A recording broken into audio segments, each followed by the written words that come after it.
ሰላም ክቡራትና ክቡራን የሴርዋናቱ ተመልካቾቻችን እንደምን አረፈዳችሁ። ከሴርዋናቱ ወደ እናንተ የሚደርሰው የለሱን አዲስ ነገር የዘገባ ጥንቅራችንን አጠናቅረን ይዘን ቀርበናል።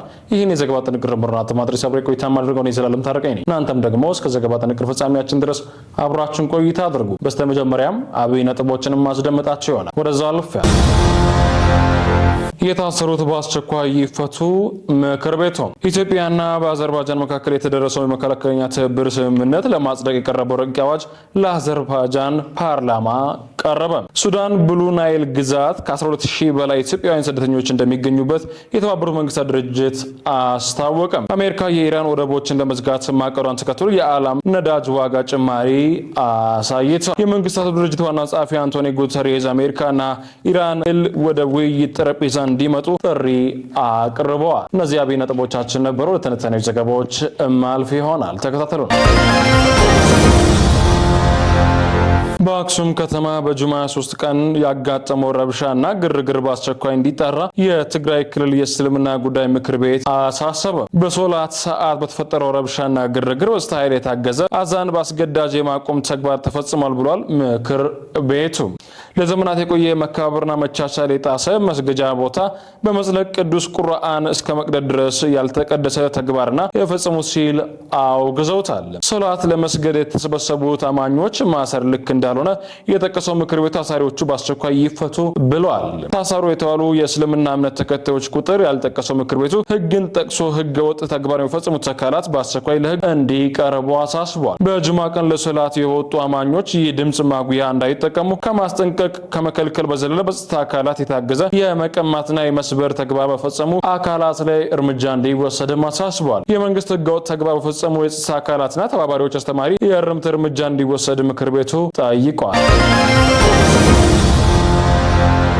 በኢትዮጵያና በአዘርባይጃን መንግስት መካከል የተደረሰው የሁለትዮሽ ወታደራዊ ትብብር ስምምነት የሚፈጸም ረቂቅ አዋጅ ሚል መጅልስ የተባለው የሀገሪቱ የህግ መወሰኛ ምክር ቤት ቀርበዋል። የህግ መወሰኛ ምክር ቤት የቀረበው ሲሆን ይህም በሁለቱ ሀገራት መካከል ያለውን የመከላከያ ግንኙነት በይፋ ህጋዊ ለማድረግ የተወሰደ እርምጃ መሆኑ ተመላክቷል። ይህ ረቂቅ አዋጅ ውሳኔ ሀሳብ ነገ ሚያዝያ 06 ቀን 2018 በሚካሄደው የፓርላማ ዓለም አቀፍ ግንኙነትና የፓርላማዎች ግንኙነት ኮሚቴ ሰብሳቢ ላይ ተገምግሞ ይጸድቃል ተብሎ ይጠበቃል። አዘርባይጃን በቅርብ ዓመታት ውስጥ የወታደራዊ ወጪዋን ከ3 ቢሊዮን ዶላር በላይ ያሳደገች ሲሆን የወታደራዊ ኢንቨስትመንቷን በዘመናዊ ቴክኖሎጂ ወሰን አልባ አውሮፕላኖች፣ ድሮኖች እና የጦር ኃይሏን በማዘመን ላይ ያተኮረ ነው የተባለለትም።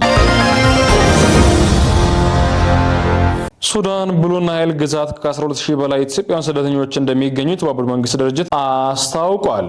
የተባበሩት መንግስታት የስደተኛ ከፍተኛ ኮሚሽን በሱዳን ከሚገኙ ኢትዮጵያውያን ስደተኞች መካከል ከ12000 በላይ የሚሆኑ በብሉ ናይል ግዛት እንደሚገኙ ገልጿል። አካባቢው የጸጥታ መታወክና ድንበር ተሻጋሪ ውጥረቶች የታዩበት ሲሆን ኢትዮጵያ ከቤንሻንጉል ጉሙዝ ክልል ተነስተው ጥቃት ለሚሰነዝሩ የሱዳን ፈጥኖ ደራሽ ኃይል አርኤስኤፍ ድጋፍ ታደርጋለች የሚል ክሶች የሚሰሙበት ጭምር ከባቢ ነው። በደቡብ ምዕራብ ኢትዮጵያ ህዝቦች ክልል ባለፉት 9 ወራት በተለያዩ ዘርፎች 93 የኢንቨስትመንት ፍቃድ ተሰጥቷል አሉ የክልሉ ንግድና ኢንቨስትመንት ቢሮ።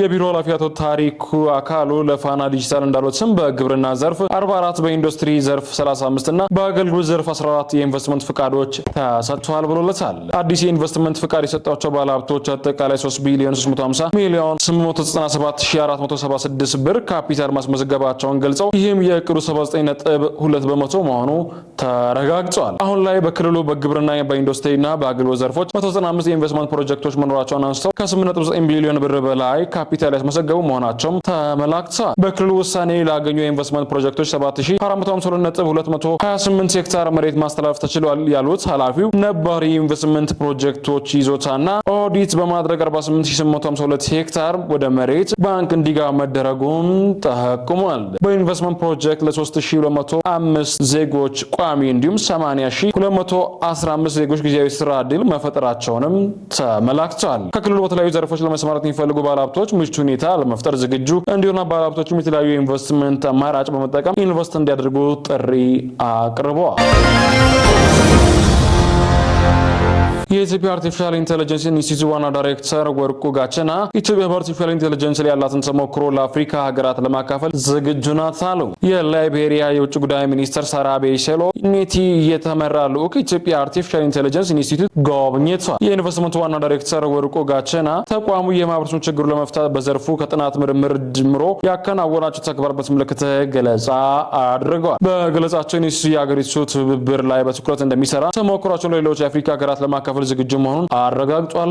በዕለቱ ላይ ኢትዮጵያ በአርቲፊሻል ኢንተለጀንስ ዘርፍ እያከናወነች ያለው ተግባር ያደነቁት የላይቤሪያ የውጭ ጉዳይ ሚኒስትር ይህ ስኬት ለሌሎች የአፍሪካ ሀገራት በተለይም ለላይቤሪያ ትልቅ ትምህርት የሚሰጥ ነው ብለውታል። የኢትዮጵያ አርቲፊሻል ኢንተለጀንስ ላይ እየሰራች ያለው ስራ አፍሪካ ሀገራት መንገድ አመላካችና አርአያ መሆኑን ተናግረው ለላይቤሪያ ኢትዮጵያ ተሞክሮ እንደምትወስድ ጠቅሰው ቴክኖሎጂ ለአፍሪካ እድገት ዋስትና እንዲሆን በትምህርት ላይ ትኩረት ማድረግ እንደሚገባ አሳስበዋል። ጉብኝቱ በሁለቱ ሀገራት መካከል በአርቲፊሻል ኢንተለጀንስ ዘርፍ አዲስ የትብብር ማዕቀፍ የሚከፍት መሆኑ ተመላክቷል። በሌላ በኩል ወዳገኘነው ወደ ውጭ ዘገባዎች የምናልፍ ይሆናል። የአሜሪካ ምክትል ፕሬዝዳንት ጂዲ ቫንስ የመጀመሪያው ድርድር ያለ ስምምነት ሊበተን ስለቻለበት ምክንያት ለፎክስ ኒውስ ማብራሪያ ሰጥተዋል። ቫንስ እንደገለጹት አሜሪካ ከንግግሩ የወጣቸው ኢራን ከአሜሪካ የቀረበውን ሀሳብ ውድቅ ስላደረገች ሳይሆን በድርድር ክፍል ውስጥ የነበሩ የኢራን ተደራዳሪ ውሳኔ መስጠት ስልጣን አውቶሪቴሽን ስለሌላቸው ነው ብለዋል። እንደ ጋልቢፍ እና አርቂች ያሉ ባለስልጣናት ስምምነት ላይ መድረስ ፍላጎት ቢኖራቸውም የመጨረሻውን ቃል የሚናገሩት አካላት ግን አልፈቀዱላቸውም ብለዋል። እውነተኛ ውሳኔ ሰጪ የኢራን አብዮት ዘብ እና በአሁኑ ወቅት በሕክምና ላይ ናቸው ተብሎ የሚገመቱት አዲሱ ጠቅላይ መሪ አያቶላ ሞጃታቢ ካሚኒ እንደሆኑ ጠቁመዋል። ምንም እንኳን ስምምነት ባይደረስም ቫንስ በኢስላም ባዶ ያሳለፉት 21 ቀናትን ጠቁሞ አሜሪካ በዚህ ሂደት ውስጥ ኢራን እንዴት እንደምትደራደርና ትክክለኛው ስልጣን ቁልፍ በማን እጅ እንደሆነ ጠቃሚ መረጃ ማግኘቷን ገልጸዋል። በዲፕሎማሲ ቋንቋ ብሩን የጨበጠው ማን እንደሆነ አውቀናል ብለው ይህም ማለት ወደፊት ከማን ጋር መነጋገር እንዳለባቸው ግልጽ ሆኖላቸዋል። አሜሪካ ስምምነቱ ላይ ለመድረስ አሁንም ብሩ ክፍት እንደሆነ ብታምንም ግን የማይደራደሩ ነጥቦች እንዳሉም አረጋግጠዋል። የሆርሙዝ ሰርጥ ሙሉ በሙሉ ክፍት ሆኖ ለንግድ ዝውውር ምቹ መሆን አለበት የመጀመሪያው ሲሆን ኢራን ያበለጸገችው ዩራኒየም ለኒኩሌር መሳሪያ እንዳይውል ማድረግ የኒኩሌር ባለቤት እንዳትሆን የሚሉ ናቸው። ቫንስ አሁንም ኳሱ በኢራን እጅ ነው ብለውታል። አሁን ፓኪስታን ሁለተኛ ዙር ድርድር ተካሂዶ በሁለቱም ወገን አስተማማኝ ስምምነት ደርሶ ለዓለም ሕዝብ እፎይ እንዲል ጥሪ እያደረገች ትገኛለች። የሊባኖስ ሹምነት በመጀመሪያ እስራኤል ሄዝቦላ ላይ የከፈተችው ጦርነት ላይም የተኩስ አቁም እንዲደረስ የመስማማት ፍላጎት አላቸው ተብሏል። እስራኤል መጀመሪያ በኢራን የሚደገፈው የሄዝቦላ ቡድን ትጥቁን ይፍታ ባይናት። ሄዝቦላ በበኩሉ የሁለቱን ሀገራት ንግግር ውድቅ በማድረግ ስምምነቱ ለሚደርሱ ማንኛውም ጉዳይ እንደማይዘገይ አስታውቋል። ተከፊ ኢትዮጵያ መረጃውን ከፎክስ ኒውስ እንዲሁም ከቢቢሲ ያገኘውን ያጋራ። አሜሪካ ወደ ኢራን ወደቦች የሚገቡ የሚወጡ መርከቦችን ለማገድ የባህር ላይ ከበባ እንደምታደርግ ማስታወቋን ተከትሎ በዛሬው ዕለት ሰኞ ሚያዝያ 05 ቀን 2018 በማለዳው የገበያ ግብይት ነዳጅ ዋጋ ጭማሪ አሳይቷል። የአሜሪካ ድፍድፍ ነዳጅ ዋጋ 8% በመጨመር በአንድ በርሜል $104.24 ደርሷል የተባለው የዓለም አቀፍ መከላከያ የሆነው የንብረት ድፍድፍ ነዳጅ ዋጋ በ7% ጭማሪ በማሳየት በበርሜል $102.29 ሆኖ ተመዝግቧል። ዓለም አቀፍ ግዙፍ የኤነርጂ ገበያ ተንታኝ ኤኔክስ ዋቢ በማድረግ በብሉመርግ እንደዘገበው ደግሞ አሜሪካ የባህር ላይ ከበባውን የምትቀጥል ከሆነ ዓለም አቀፍ የነዳጅ ዋጋ እስከ $150 ሊያሻቀብ ይችላል ነው የተባለው።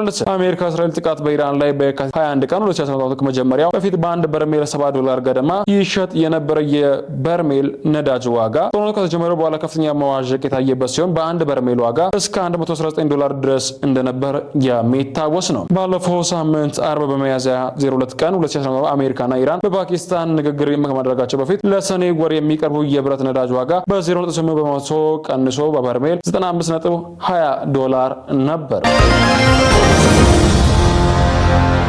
ክቡራትና ክቡራን የሴርዋናቱ ተመልካቾቻችን ለዛሬ ያዝናቸው ዘገባዎች ይህን ይመስሉ ነበር። ይህን ዘገባ አጠናቅሬ ያቀረብኩት እኔ ጀላለም ታረቀኝ ነበርኩ። እናንተም ደግሞ አብራችሁን ቆይታ ስላደረጋችሁ ከወዲሁ እያመሰገንኩ በዚህ ተሰናበትኳችሁ።